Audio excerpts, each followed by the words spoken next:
विफाकी काबीना में तौसी के बाद अब मजीद फैसलों की तैयारी। एक से ज्यादा कलमदानों वाले वुज़रा से इजाफी जिम्मेदारियां वापस लिए जाने का इम्कान, फैसला वजीर आजम करेंगे।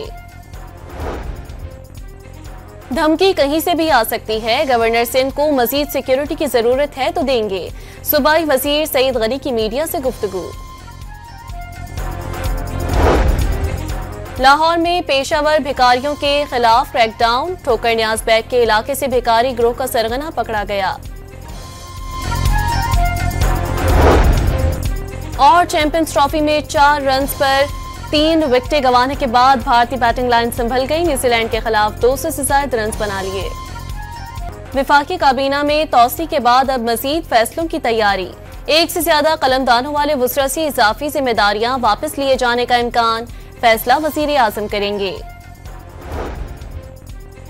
धमकी कहीं से भी आ सकती है, गवर्नर सिंध को मजीद सिक्योरिटी की जरूरत है तो देंगे। सूबाई वजीर सईद गनी की मीडिया से गुफ्तगू। लाहौर में पेशावर भिखारियों के खिलाफ क्रैकडाउन, ठोकर न्याज बैग के इलाके से भिखारी गिरोह का सरगना पकड़ा गया।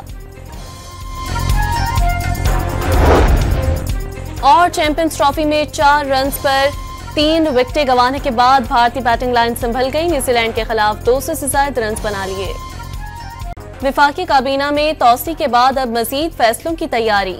एक से ज्यादा कलमदानों वाले वुज़रा से इजाफी जिम्मेदारियां वापस लिए जाने का इम्कान, फैसला वजीर आजम करेंगे। धमकी कहीं से भी आ सकती है, गवर्नर सिंध को मजीद सिक्योरिटी की जरूरत है तो देंगे। सूबाई वजीर सईद गनी की मीडिया से गुफ्तगू। लाहौर में पेशावर भिखारियों के खिलाफ क्रैकडाउन, ठोकर न्याज बैग के इलाके से भिखारी गिरोह का सरगना पकड़ा गया। और चैंपियंस ट्रॉफी में 4 रन पर 3 विकेटें गंवाने के बाद भारतीय बैटिंग लाइन संभल गई। न्यूजीलैंड के खिलाफ 200 से ज्यादा रन बना लिए।